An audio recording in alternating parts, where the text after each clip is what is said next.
until now, China has required foreign automakers who want to manufacture in China to form joint ventures with Chinese automakers. China has now announced that it will lift those restrictions. So for new energy vehicles like battery-powered electric vehicles and special utility vehicles, those restrictions will already be lifted from 2018. For commercial vehicles, they'll be lifted from 2020, and for other passenger vehicles, they'll be lifted from 2022. It is a big deal. These restrictions have been cited by many foreign investors in China as the prime example of unequal treatment of foreign and Chinese companies. This change has also been a long time coming because Chinese leaders in the past 2-3 years have intermittently teased that it was just around the corner, but it hasn't happened until now.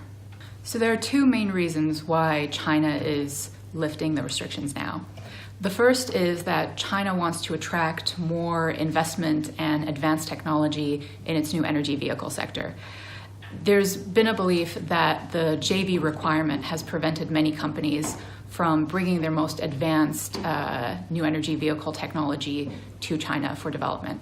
And this is also why the restrictions are being lifted first in the NEV sector.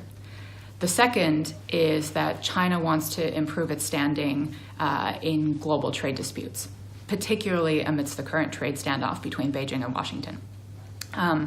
The restrictions on joint ventures in the automotive sector have been a real sticking point with a lot of China's trade partners at a time when Chinese firms are increasingly investing abroad, especially in the US and Europe, where Chinese companies are not facing the same kind of investment restrictions.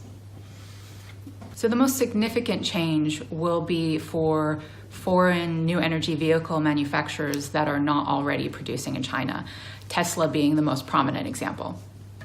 For automakers that have been in China a long time, that have been manufacturing here, in some cases in partnerships that have been spanning multiple decades, not that much will change immediately. And in fact, a lot of these companies have come out and said that they value their partnerships with their Chinese peers and plan to continue and expand them. Moreover, the change that will impact conventional passenger vehicles is not going to come into effect until 2022, so it'll take some time to see those changes happening. So there's two things that foreign automakers in China should consider in the coming years amid this change. The first is that the liberalization does not mean an end to unfair treatment risks for foreign auto firms.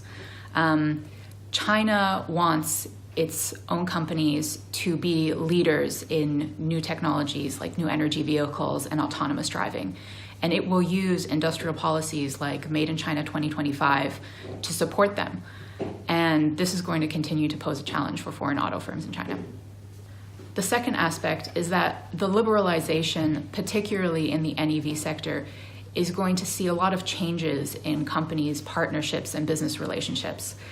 As companies are forming new partnerships or are restructuring their existing business relationships, they need to be sure to intimately know their current and potential partners to avoid potential business disputes that could lead to disruption in operations or major reputational, financial, or legal risks.